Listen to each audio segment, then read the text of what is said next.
y también que es importante que pasen a la mesa de registro para que les sellen sus boletos. Bueno, no va a ser sello, ¿verdad? Va a haber un cambio de boletos, van a entregar el que les dieron, bueno, el que tomaron en el estacionamiento y les van a entregar otro. Entonces, para que pasen a la mesa de registro y nos vemos puntuales en 1 hora, por favor.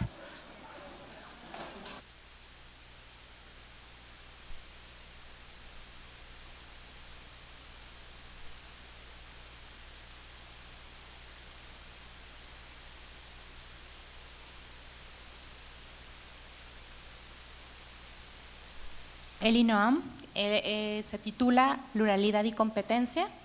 Nos acompaña la comisionada Adriana Labardini y ella va a dar también los comentarios de cierre. Muchísimas gracias. Hemos tenido una mañana muy productiva, informativa, con grandes panelistas y el que sigue no es la excepción. Para mí es un gran honor presentar al profesor Eli Noam, profesor de la Escuela de Negocios de la Universidad de Columbia, Nueva York, profesor de Finanzas y Economía, es Garrett Professor de Política Pública y Responsabilidad Corporativa y es el fundador y director del Columbia Institute for Teleinformation, un instituto altamente calificado de investigación en materia de economía, regulación y política pública de los sectores de teleinformática. Eli, que da justamente clases en la universidad los jueves, accedió ante la imposibilidad de estar presente y ante la posibilidad de hacerlo gracias a las tecnologías de la información, nos dará su plática sobre pluralidad y competencia en las industrias de medios y su análisis de la concentración de los medios en comparación en México, en comparación con el resto del mundo, investigación que realizó durante más de 4 años y que cristalizó en un libro, Media Concentration Around the World, que está por salir a la luz pública, está siendo impreso, entiendo, editado por Oxford University Press. Sin más preámbulo, entonces, cedería la palabra al profesor Eli Noam desde la Universidad de Columbia. Muchas gracias. Eli, we are ready to listen to you.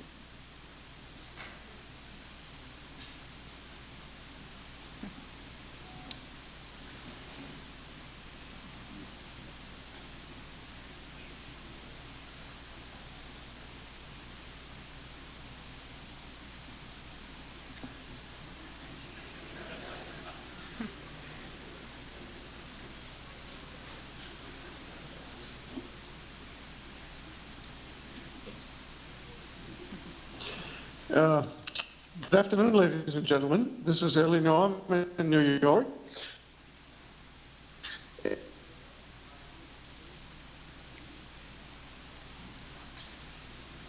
Oops, we're not listening.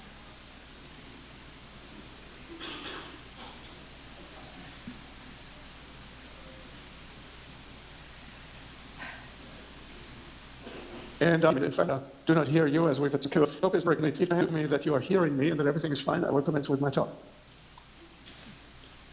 Well, I do not see a raised hand. Could you possibly indicate to me that you can hear me? Yes, we can hear you. And this will be if we don't. But there's chats as well. We hear you well. Okay, fine. All right. So, good afternoon, ladies and gentlemen. It's a real pleasure to speak to you. In fact, I would have loved to.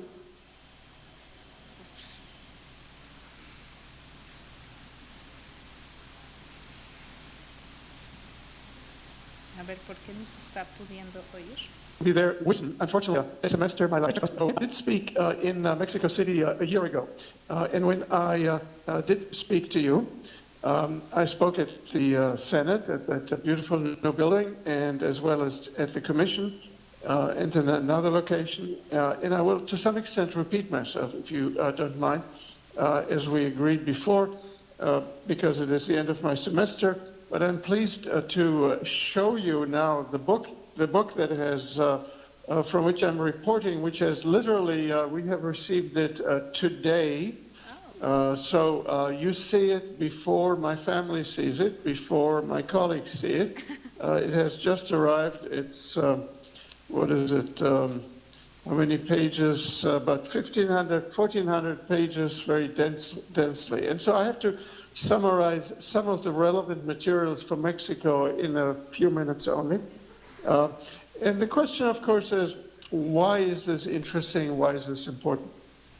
The answer that I have is that when it comes to media concentration issues and digital concentration issues, each country has its own story to tell. There are stories of people, there are stories of media moguls, of government regulators, etc., etc. And the notion usually is that if we could only solve the problem with this person or with that agency, we would solve the problem of concentration. But if we take a look that is much more global and international, then we can see and observe possibly the same market forces and structures and trends happening around the world. If we can do that, then we probably must say that something more fundamental is taking place than a particular mogul or particular agency, but that there are some generic trends that are of fundamental nature. And for a regulator to deal with fundamental trends is much more difficult. That's like stemming the tide, like King Canute in the Middle Ages trying to stop the sea from rising. On the other hand, if we observe country-specific variations from those trends, then we can say this is something for a country, a government, to deal with in a more specific way. Those are issues that must be explained. How come we are different, and how come they are different from all? So therefore, we have engaged in that study. It includes 80% of the world by population. It includes 80% of the world by GDP. It includes about 13 industries, from print to internet media, and it kind of covers about, depending on the country, about 20 years in some cases, 10 years, in some cases less. It depends on the country. And we find interesting things. Some of them make immediate common sense once you think about them. For example, who is the largest owner of media in the world? When you ask that question, people typically will say, well, Rupert Murdoch or Silvio Berlusconi or Carlos Slim.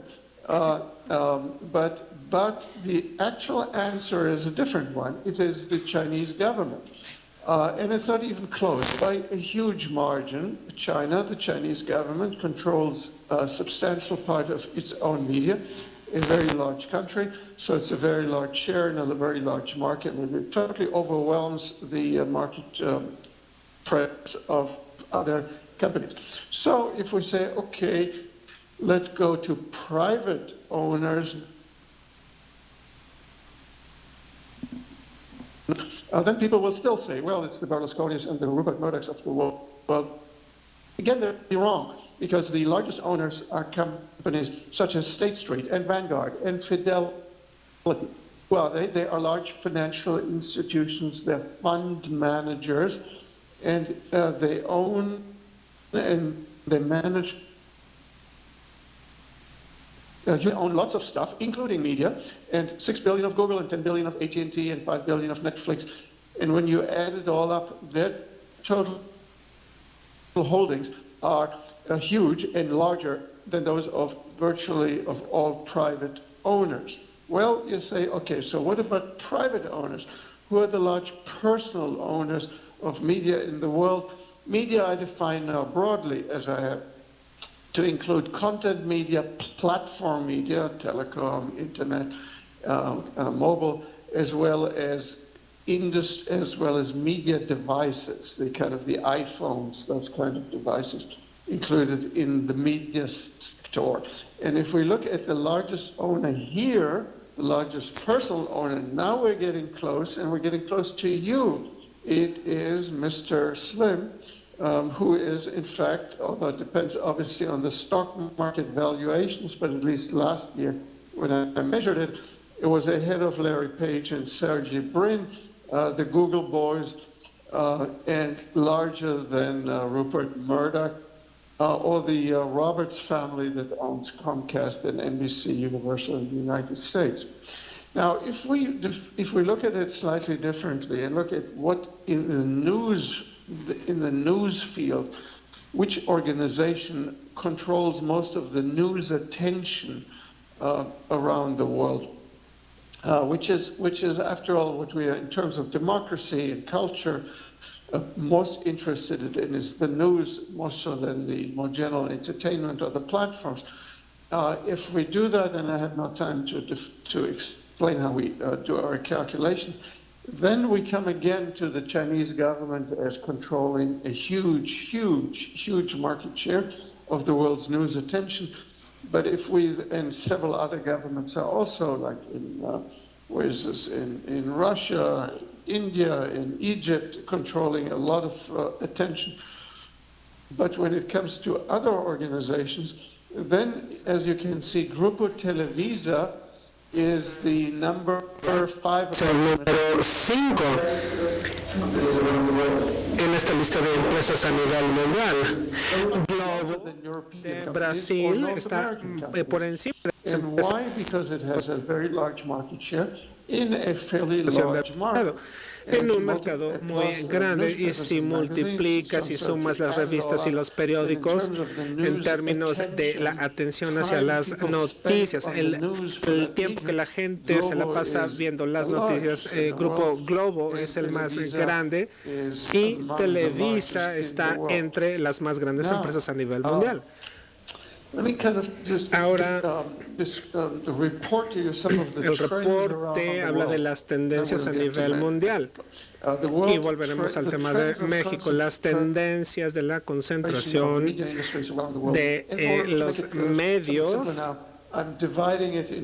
Se divide en medio de contenido y de plataformas. Si vemos primero al contenido de los medios, hay mucha concentración, lo que se conoce como HHI. Esto es muy alto a nivel mundial y ha estado creciendo a una tasa más o menos de 4.4% por año, pero debido a que es una medida cuadrada, una participación de mercado cuadrada, es mejor interpretarlo como una raíz cuadrada, 2.1%, tasa de crecimiento de 2.1. En cuanto a la concentración, vemos una concentración, una tendencia en un promedio ponderado en la industria. Hablamos de 2.1 por año. No se ve abrumador, pero si lo multiplicamos por 10 años y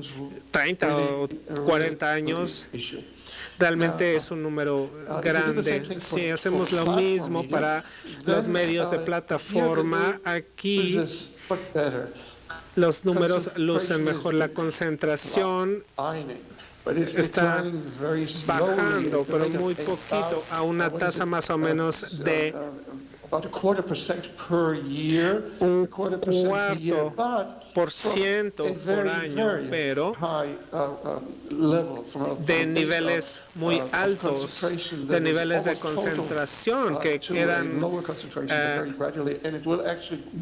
fue bajando, se redujo a una tasa más moderada. Nadie aquí estará vivo para cuando la concentración llegue a una tasa normal, porque está altísimo actualmente. Así que ahora, si vemos a países de forma individual y los comparamos, comenzamos con los medios de contenido. Aquí, si observan la parte de abajo, verán diferentes países. Ahí está México, Chile y Brasil en comparación con Argentina, porque América Latina, en América Latina hay 30 países considerados, y en México no tenemos audio en la cabina de interpretación. Es decir, países como Rusia y China, altamente dominados por el gobierno, no tenemos audio en la cabina de traducción.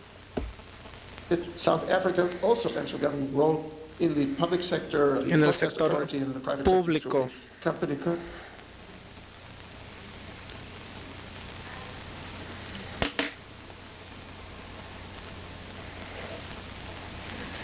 But NASPERS, then you have iron, blood, meaning put the entire media content sector into, define it as one media. Definido como un sector, como una industria y como promedio de diferentes industrias.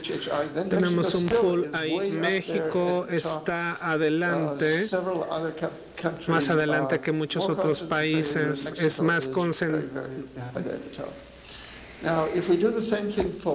Si hacemos lo mismo para plataformas, primero vemos el promedio. México, una vez más, está hasta adelante, solamente Sudáfrica, China y otros están adelante, pero si vemos el HHI en cuanto al pool, México virtualmente está hasta encima. Esto significa que México, comparado con el resto del mundo, es altamente concentrado. Lo sabemos. Sin embargo, cuando yo digo algo así, la gente me va a decir, sí, pero tienes que tomar en cuenta que nosotros somos un país más pequeño, o somos un país más pobre, o somos un país menos desarrollado en cuanto a educación. Cualquier tipo de explicaciones que puedan explicar la situación del país, por ejemplo, la geografía, y por esa razón lo que hemos hecho es que hemos visto, hemos ajustado todos estos factores, y lo que les muestro ahora es una forma en la que la concentración de los países han sido ajustadas por factores que son específicas al país, tomando en cuenta diferentes elementos. Un país que sería normal en cuanto a el ingreso, el nivel educativo y otros factores estará en la línea horizontal al centro. Y países que están encima de esa línea tienen una concentración que no se puede explicar por estos factores de economía y democracia. Aquí vemos que México ahí es importante en cuanto a los periódicos. Hay una tasa más alta, un nivel más alto, mientras que Chile y Argentina y Brasil están más bien en cuanto al nivel promedio de lo que se espera. De igual forma, para la transmisión por televisión, México como Brasil están más o menos al mismo nivel, por encima de la línea promedio. Aquí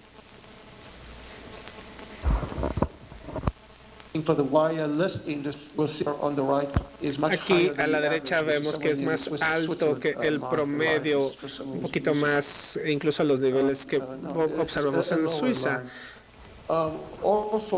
También podemos ver aquí a México mucho más alto. También en cuanto al servicio ISP, el servicio de banda ancha, vemos aquí que México está en el nivel alto. Y esto quizá pueda explicarse, habrá buenas razones, se verán ventajas o desventajas, pero yo lo que estoy haciendo solamente es reportándoles los números. Otro reporte de números es el número de voces o voces en los medios definidos como outlets, que tiene 3 canales, el periódico, quizá otros, y lo llamamos como una voz de medios.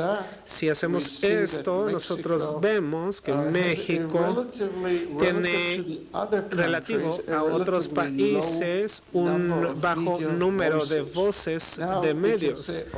Ahora podemos decir, por supuesto, depende del tamaño del país, una población más grande puede acoger mayores medios. Y sí, si hacemos esto a nivel per cápita, aquí encontramos que en una base per cápita México sigue siendo estando en el nivel bajo, pero esto es sorprendente en cuanto a los Estados Unidos, que tiene un nivel absoluto y tiene en la mayor cantidad de voces de medios, pero per cápita no tiene el mismo nivel, tiene un nivel bajo. En términos de voces está similar al caso de México, porque su población es muy grande, pero los países que tienen muchas voces per cápita son los países ricos que relativamente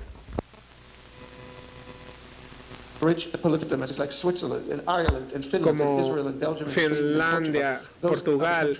Esos países tienen el número más grande de voces per cápita. ¿Cuánto tiempo me queda? Si me pueden decir cuánto tiempo me queda, porque no comenzamos a tiempo, entonces no tengo idea de cuánto tiempo me queda. 10 minutos. Bien, voy a tratar de resumir esto y ajustarme a 10 minutos, porque hay otra cosa aquí, otra pregunta. ¿Cuáles son las empresas de medios más dominantes a nivel mundial? Y aquí tenemos diferentes formas de medir, por ingresos o por el número de gente que ve los programas o el número de horas que la gente ve los programas. Hay ciertas empresas de medios que no operan solo en su país, sino en múltiples países. Entonces, construimos una medida, una medición. Extendimos el concepto de la medición HHI, que es para un país y una industria. La ampliamos, aplicable para diferentes países y diferentes industrias, y definimos algo que se llama el índice de poder. Este índice de poder, si medimos esto a lo largo de industrias y países, la compañía más grande por mucho es Google. Google tiene una gran participación de mercado virtualmente en todos los países del mundo, quizá no en China, por la razón que sea, pero por mucho Google. Y, discúlpenme, me está entrando otra llamada. Esto me pasa todo el tiempo. Por mucho, Google en este sentido es la empresa de medios más poderosa en el mundo. Entonces, otros comentarios es dónde está el papel del Estado como propietario de la concentración de medios. Típicamente quiere decir ser propietarios de la televisión pública, a veces de otros medios públicos, como telecomunicaciones. En México, de hecho, de todos los países en los que medimos, de los 30 países, México, de hecho, está en los niveles más bajos. Virtualmente está a niveles de Argentina, Brasil y los Estados Unidos, que tienen una presencia estatal como propietario de los medios contra una industria más regulada. Es importante en el sentido de que hay una concentración privada muy grande. El papel de lo público tiende a ser un balance para lo privado. Por ejemplo, en Italia, en donde tenemos una dominancia en la televisión, a partir de la empresa de Silvio Berlusconi, tenemos un sistema de control de gobierno que es un poquito un balance. Esa es la teoría. La realidad en Italia es que Silvio Berlusconi también fue el primer ministro, así que él controló las dos caras de esta ecuación en particular. Ahora, ¿qué países tienen la propiedad extranjera de esos medios? Esta es una pregunta que nos lleva otra vez al tema de los medios, la apertura de los medios, que es una medida anticoncentración. Si tenemos a extranjeros que son propietarios de los medios, se supone que tendremos un sistema más abierto que nos pueda permitir acceso a otras voces. Por supuesto, hay sistemas capitalistas en donde los medios extranjeros son limitados por cuestiones culturales o políticas y por otras razones, pero eso también significa que hay una gran dominancia. Aquí vemos que México está en el tercio más bajo, incluyendo, por ejemplo, a los Estados Unidos, que está hasta la parte de abajo, y China, por ejemplo, pero México está ahí por diferentes razones y por limitantes de tiempo. Voy a omitir algunas diapositivas y me voy directo a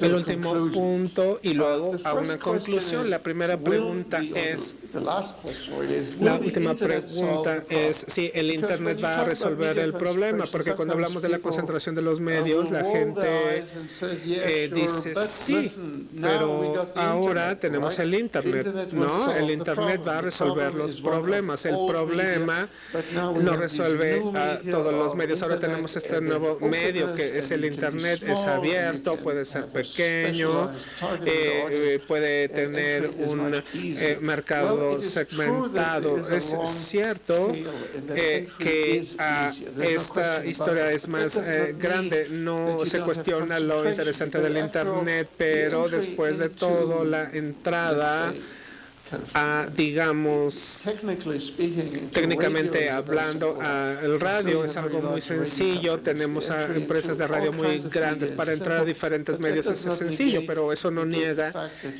el hecho de que tenemos ciertas economías de escala y otros factores que hacen que la gente se congregue hacia medios más fuertes, y por eso Google es tan grande porque debido a las economías de escala que son tan dominantes. Incluso ustedes o yo podríamos usar una búsqueda en uno de los motores utilizando los motores de búsqueda de Google.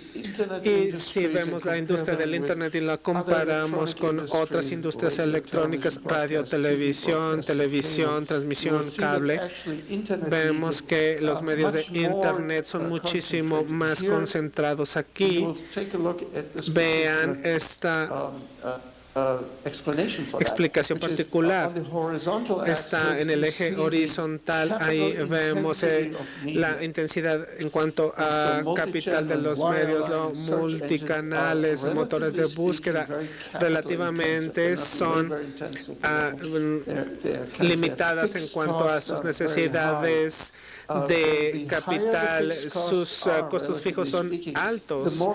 Entre más concentradas sean las industrias, hablemos ahora del eje vertical. Ahí vemos que las industrias orientadas al Internet están más concentradas que las industrias de medios tradicionales, donde los costos marginales son más altos y la intensidad de capital es más baja, y esto me sugiere que conforme las industrias de medios se están moviendo a un ambiente más tecnológico, más electrónico, tienen más orientación hacia tener más concentración. Y en cuanto a los periódicos, por ejemplo, los impresos son menos concentrados que los periódicos electrónicos. En Estados Unidos tenemos un número alto de periódicos impresos, pero hablando de periódicos digitales tenemos una concentración muchísimo más grande. Yahoo, CNN, son más dominantes de las noticias electrónicas, y por todas estas razones que yo ya expliqué, por lo tanto, yo puedo decir que el Internet de hecho no resuelve el problema. No, damas y caballeros, el Internet de hecho no es la solución para el problema, sino que se está convirtiendo en parte del problema, porque el Internet y los medios electrónicos están altamente concentrados en todos los sectores. Vean las participaciones de mercado de empresas en diferentes nichos: Google, Amazon, Facebook, YouTube, etcétera. Son extraordinarios, no solamente en un país, sino a nivel global. Tienen concentraciones más altas que antes. Por eso digo que ahora el Internet está siendo parte del problema, no de la solución. Para concluir, entonces, yo digo que el problema económico fundamental de los medios es que los costos fijos se están incrementando, los costos marginales se están yendo a la baja. Hay más economías de escala, se necesitan más, y esto nos da márgenes más concentrados. Esto es fundamental. Nos basamos en la tecnología, hay efectos secundarios, es decir, hay externalidades. Puedo compartir información con otros. Esto me puede llevar a convertirme en un YouTube, o lleva a los YouTube o a los Facebook a establecer contratos específicos específicamente para economías largas. El alcance de las economías debido a los elementos tecnológicos. Antes separaban el radio de la televisión y de los periódicos y de la música, y ahora todo es parte de una gran industria debido a el alcance de las economías de alcance. Luego tenemos la insensibilidad, es decir, ahora tenemos nuevos factores más globales, tenemos mayor volatilidad debido a que tenemos ahora estos costos marginales más bajos. Esto nos lleva a una concentración más alta, desestabilizadora. Ahora, al mismo tiempo que esta concentración y estas tendencias van a continuar y que inevitablemente nos van a llevar a un mercados más concentrados, tenemos el problema de una regulación menos efectiva. En México han pasado por una reforma regulatoria que ha sido efectiva al regular, y yo he visto esto en diferentes países en el pasado, y yo digo que a nivel profesional ustedes están bendecidos por tener a los profesionales que saben lo que están haciendo. Ojalá yo pudiera decir lo mismo para los Estados Unidos, en donde los procesos de designación de los funcionarios tiene que ver más con razones políticas, pero los arreglos tradicionales son más difíciles de hacer. Aquí, primero, porque en los medios queremos regular debido a los contenidos y a aspectos políticos, queremos regular con una gran participación. Por lo tanto, la regulación de los comportamientos es mucho más truculento. Y queremos regular la estructura para permitir una estructura de competencia. Y ya casi terminamos. Así que la política regulatoria de estructura con antitrust y y con limitaciones de propiedad, y esto funciona notariamente bien en este entorno. Eso es algo que ciertamente necesita hacerse, pero según yo hay que poner el dinero como un apoyo financiero en la creación de un entorno digital a través de dinero, y también yo pediría que hubiese un fideicomiso que fondee las mejoras digitales y los arranques de este sentido en el país para desarrollar una industria de alta tecnología, apoyo educacional para la tecnología y para la cultura internacional, que también es importante donde no lo haya. Por lo tanto, a mí me parece que se necesita hacer, pero ¿dónde vamos a encontrar ese fondo? ¿De dónde vendrá el dinero? Yo creo que las dos fuentes principales van a ser